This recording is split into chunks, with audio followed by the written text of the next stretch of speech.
Ce n'est pas ce que tu as fait qui l'a fait fuir, c'est l'intention émotionnelle invisible qui accompagnait ce que tu faisais. Joe Dispenza l'explique très simplement. Le corps enregistre les émotions sous forme de mémoire chimique. Si tu agis depuis un état de manque, tu imprimes autour de toi une fréquence de manque. Et cette fréquence, elle parle plus fort que ta voix. Elle touche l'autre avant même que tu sois entré dans la pièce.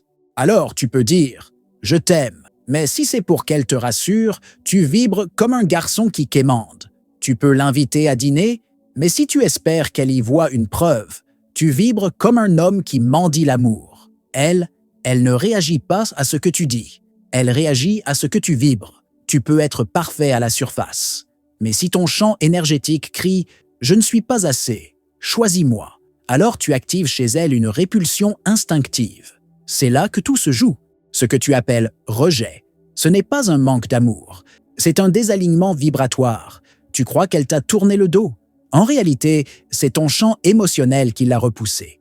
Et chaque fois que tu agis depuis la peur, depuis l'attente, depuis l'espoir d'être enfin vu, tu fais fuir ce que tu désires. Tu veux qu'elle pleure pour toi?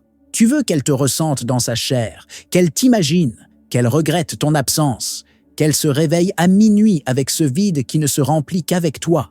Alors, ne fais rien pour qu'elle te choisisse. Fais une seule chose, change ta fréquence.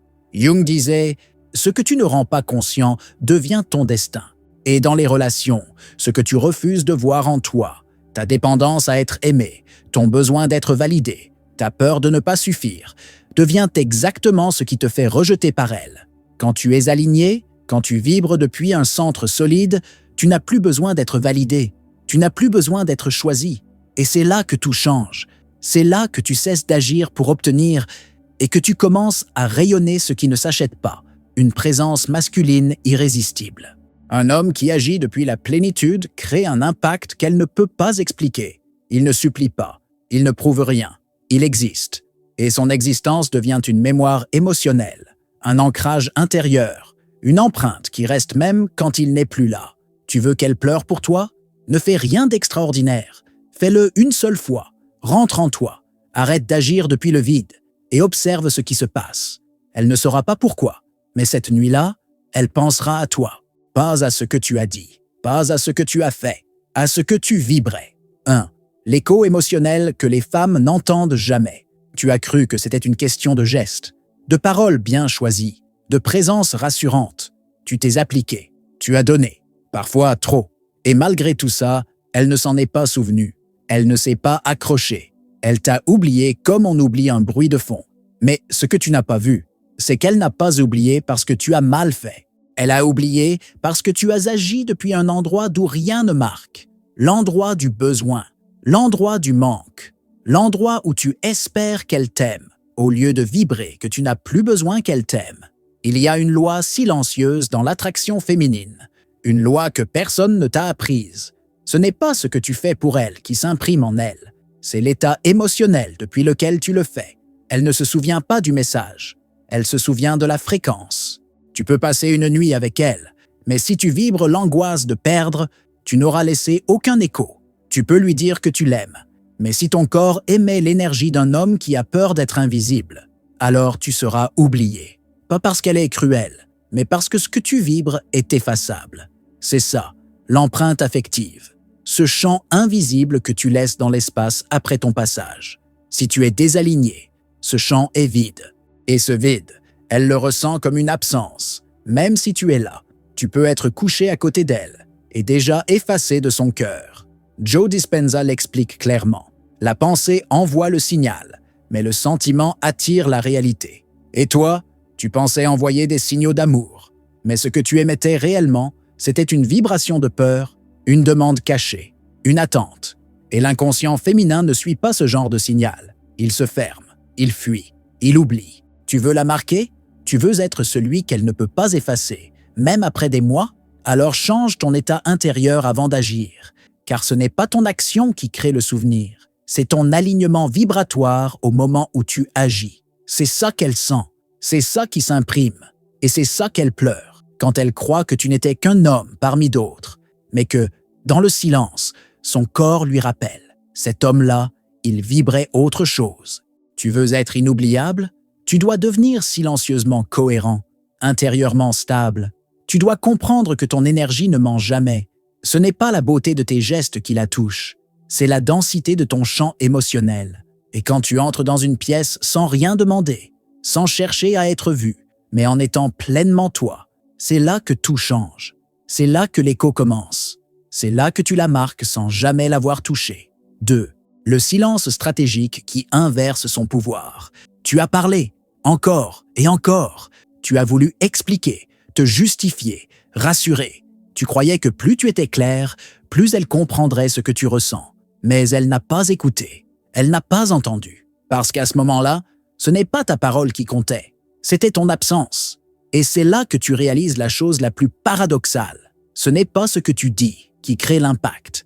C'est ce que tu retiens. C'est ce que tu retires. C'est ce que tu retiens de faire. Le silence n'est pas une punition. Il n'est pas un jeu de pouvoir. Il est un retour à ton axe. Joe Dispenza parle du pouvoir du champ énergétique. Ce que vous ne dites pas mais que vous ressentez a plus de puissance que tout ce que vous exprimez verbalement. Et c'est exactement ce qui se passe dans ta relation. Quand tu te tais pour fuir, elle sent la lâcheté. Quand tu te tais pour manipuler, elle sent la stratégie. Mais quand tu te tais, parce que tu n'as plus besoin d'exister à travers son regard, elle sent un vide qu'elle n'avait jamais connu, un vide qui n'est pas un manque, mais une pénurie énergétique. Tu n'es plus une réaction, tu deviens une absence, mais pas n'importe laquelle. Tu deviens cette absence présente, celle qui pèse dans une pièce même quand tu n'y es plus. Tu n'es pas parti, tu t'es effacé, et dans ton effacement, elle ne trouve plus de repères. Le silence d'un homme aligné n'est pas du mépris. C'est une affirmation vibratoire. C'est un changement de fréquence. C'est comme si tu sortais du jeu émotionnel. Et soudain, elle ne peut plus te contrôler. Soudain, elle ne peut plus anticiper. Soudain, elle doit ressentir. Au lieu de dominer, tu n'as pas besoin de la faire courir. Tu as besoin de ne plus courir après l'invisible. Et c'est quand tu t'arrêtes que tu deviens la direction. Parce qu'en vérité, chaque mot prononcé pour être entendu, chaque message envoyé pour provoquer une réaction est une fuite de ton énergie. Et chaque silence assumé est une concentration de ton pouvoir. Elle ne te suit pas parce que tu l'as convaincue. Elle revient parce que tu es devenu un vide stratégique, un homme dont l'absence a plus de densité que la présence de ceux qui essaient. Ce silence-là, il désarme, il désorganise l'ego, il déstabilise les schémas féminins de contrôle. Et tu ne le fais pas pour l'atteindre. Tu le fais pour retrouver ton axe, parce que celui qui parle encore espère encore, mais celui qui se retire avec paix a déjà repris le trône, et c'est ce trône invisible qu'elle ressent. C'est ce trône vide qui déclenche en elle la vraie peur, celle de t'avoir perdu pour de bon. 3. La tristesse dans le miroir, lui faire ressentir ce qu'elle cache. Tu as voulu lui montrer ton cœur, elle a tourné la tête, tu as choisi de l'aimer en transparence. Elle t'a ignoré. Tu as été loyal dans ta façon d'exister. Elle t'a perçu comme faible. Et au fond, tu ne comprends pas. Pourquoi la sincérité n'a-t-elle pas suffi? Pourquoi l'amour donné avec douceur n'a-t-il pas touché? Parce que tu n'as pas compris ce qu'elle cherchait vraiment. Pas ce qu'elle disait, pas ce qu'elle montrait, mais ce que son inconscient criait. Carl Jung l'explique avec précision. Tout ce que nous ne conscientisons pas nous revient sous forme de destin.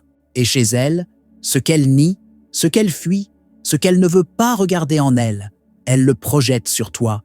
Elle t'accuse de dépendance affective. Ce n'est pas toi qu'elle décrit, c'est sa propre peur d'être abandonnée. Elle dit que tu es trop intense. Ce n'est pas ton intensité qui la dérange, c'est la sienne, qu'elle ne sait pas gérer. Alors tu donnes, tu prouves, tu t'adaptes, et tu deviens ce qu'elle veut, en surface. Mais plus tu joues ce rôle, plus tu te perds. Et plus tu te perds, plus elle te méprise.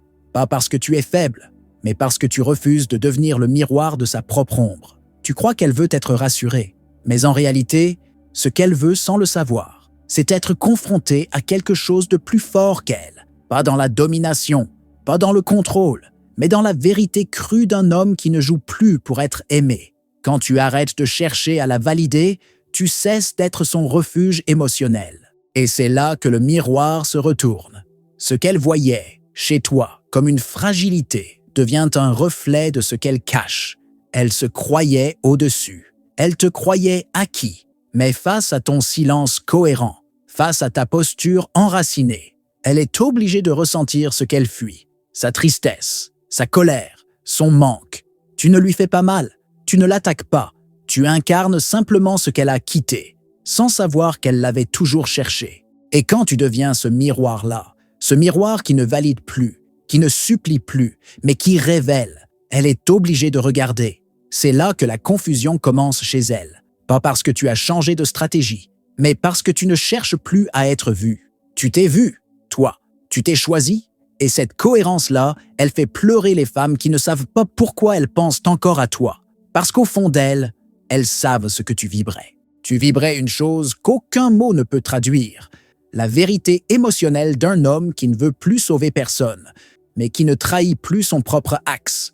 4. L'effusion de son masque, ce qu'elle cache lorsqu'elle agite avec force.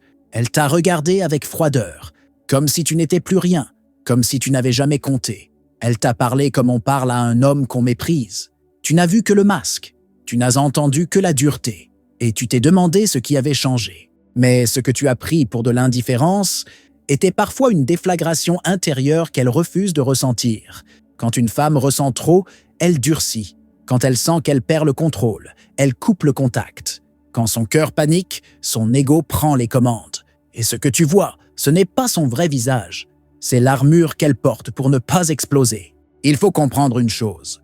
Plus elle agit avec force, plus elle cache une intensité émotionnelle qu'elle ne sait pas gérer. Elle n'est pas froide, elle est dépassée.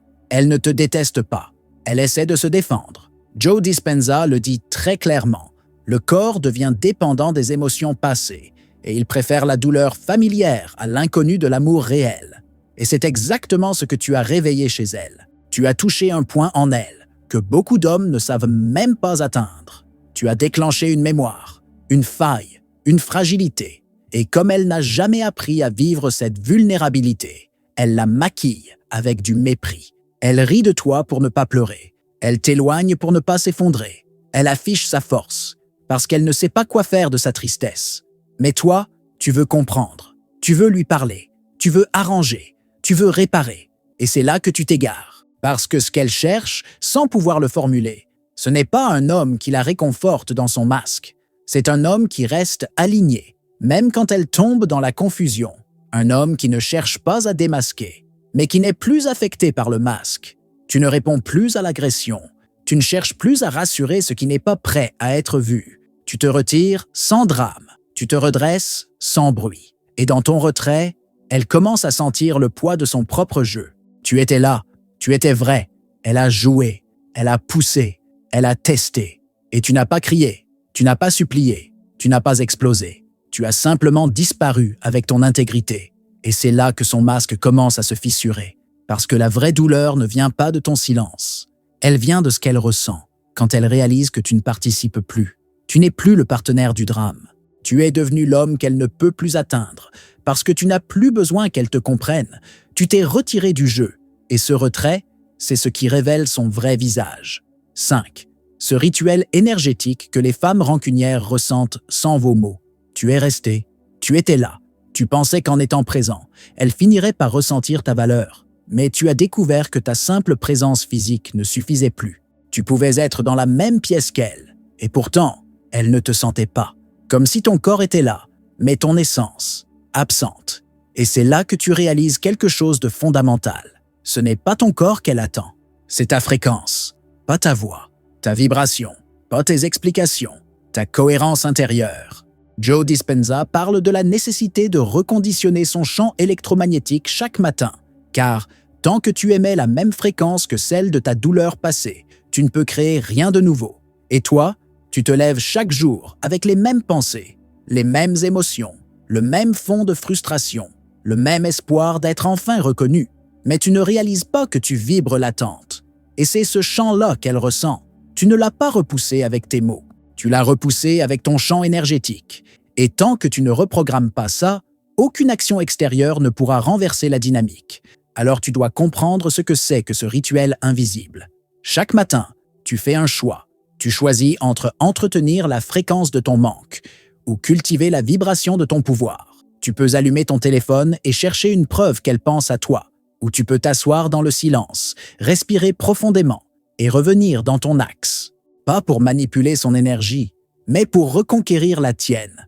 Ce n'est pas mystique, c'est neurologique, c'est chimique, c'est électromagnétique. C'est la physique de l'émotion, et elle ne ment jamais. Quand tu vibres depuis ton centre, tu n'as plus besoin qu'elle te regarde, parce que ta propre énergie devient ton regard. Et elle, même si elle t'en veut, même si elle t'ignore, même si elle prétend que tu n'existes plus, elle ressent cette chose qu'elle ne peut expliquer, ton absence pleine, pas une absence de fuite, une absence présente, un homme qui n'est plus là, mais dont l'impact continue de la traverser, parce qu'il ne s'est pas effondré, parce qu'il ne s'est pas justifié, parce qu'il a vibré au-delà des mots, et c'est ça qu'elle ressent. Même les femmes les plus rancunières, même celles qui veulent te faire payer, parce que le corps féminin, malgré toute la volonté consciente, réagit toujours au champ énergétique d'un homme en paix avec lui-même. Ce n'est pas la vengeance qui fait revenir une femme, c'est la cohérence silencieuse d'un homme qui ne joue plus, qui ne quémande plus, qui devient rare, même en étant là. Et ce jour-là, ce n'est pas ce que tu dis qui compte, c'est ce que tu vibres. Ce que tu vibres quand tu n'attends plus rien. Ce que tu vibres quand tu es, sans besoin de prouver. L'homme qui vibre devient irrésistible. Ce que tu as compris aujourd'hui, ce n'est pas un conseil, ce n'est pas une technique, c'est un retournement de conscience. Tu ne dois plus chercher à la comprendre, tu dois commencer à te sentir, à te recalibrer, à reprendre la main sur l'émission invisible de ton propre champ énergétique. Joe Dispenza l'affirme, quand tu changes ta signature électromagnétique, tu changes la réalité que tu attires. Et dans les relations, c'est encore plus vrai. Ce n'est pas ce que tu dis à une femme qui la marque. Ce n'est pas ce que tu fais. C'est ce qu'elle ressent quand tu entres dans une pièce. Et ça, c'est ton vrai pouvoir. Elle se souviendra peu de tes mots, peu de tes efforts. Mais elle n'oubliera jamais ce qu'elle a ressenti dans son ventre, dans sa poitrine, dans son silence. Quand tu étais là, sans supplier. Quand tu vibrais fort, sans bruit. Quand tu existais avec force, sans tension. Carl Jung parlait de la puissance de l'ombre intégrée. Le vrai magnétisme commence quand tu ne veux plus qu'on t'aime, parce que tu n'as plus besoin d'être aimé pour exister. Et c'est à ce moment précis que tu deviens irrésistible. Pas parce que tu es parfait, mais parce que tu vibres une cohérence que peu d'hommes atteignent, une stabilité émotionnelle rare, une autorité silencieuse, une fréquence qui ne quémande rien et qui pourtant attire tout. Ce que tu croyais être une stratégie n'était qu'un masque. Ce que tu cherchais à faire n'était qu'un détour. Le vrai point de bascule, c'est le moment où tu décides de ne plus t'ajuster pour être choisi, mais d'ajuster ta vibration. Pour redevenir le prix, tu n'as pas besoin de la manipuler. Tu n'as pas besoin qu'elle comprenne. Tu as besoin de redevenir l'homme qu'on ressent, celui qu'on regrette trop tard, celui qu'on pleure sans savoir pourquoi, celui qu'on n'a jamais vraiment quitté, parce qu'il a laissé une empreinte dans le champ. Et maintenant tu sais, ce n'est pas ce que tu fais qui la touche, c'est l'homme que tu deviens quand elle n'a plus aucun levier sur toi.